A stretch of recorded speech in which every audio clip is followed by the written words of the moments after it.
Developing news from KXAN Austin News.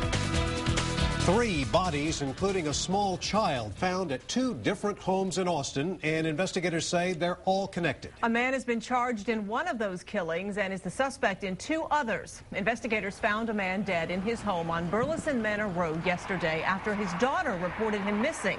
The investigation led to 2 more bodies at the home where the suspect lived on J.J. Seabrook Drive in East Austin, also the home of a minister.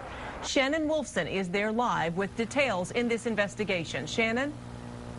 The signs outside this home calling it God's property and declaring that there will be no criminal activity here tell one part of this story, but the crime scene inside tells a much different one. We're going to have more on these signs in just a moment. As for what's inside, Austin police detectives made the discovery last night, finding the body of 39-year-old Carla Alviso.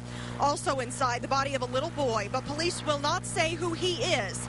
We do know Alviso's mother reported her missing on Tuesday along with her 7-year-old son.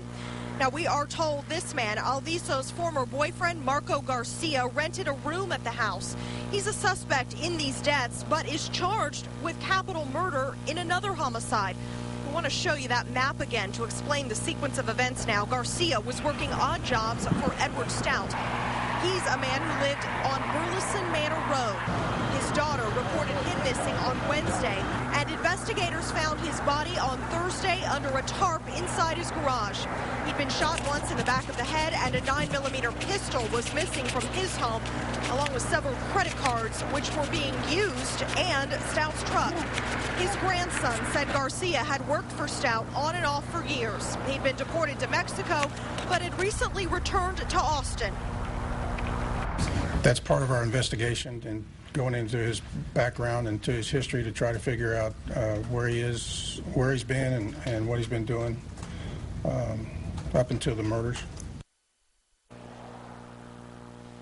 Investigators tracked Garcia down to an address on Lakeshore Drive yesterday where they also found Stout's pickup truck, the 2 missing weapons from his home, and several other items that were stolen from Stout's home. Austin police are investigating this scene on J.J. Seabrook.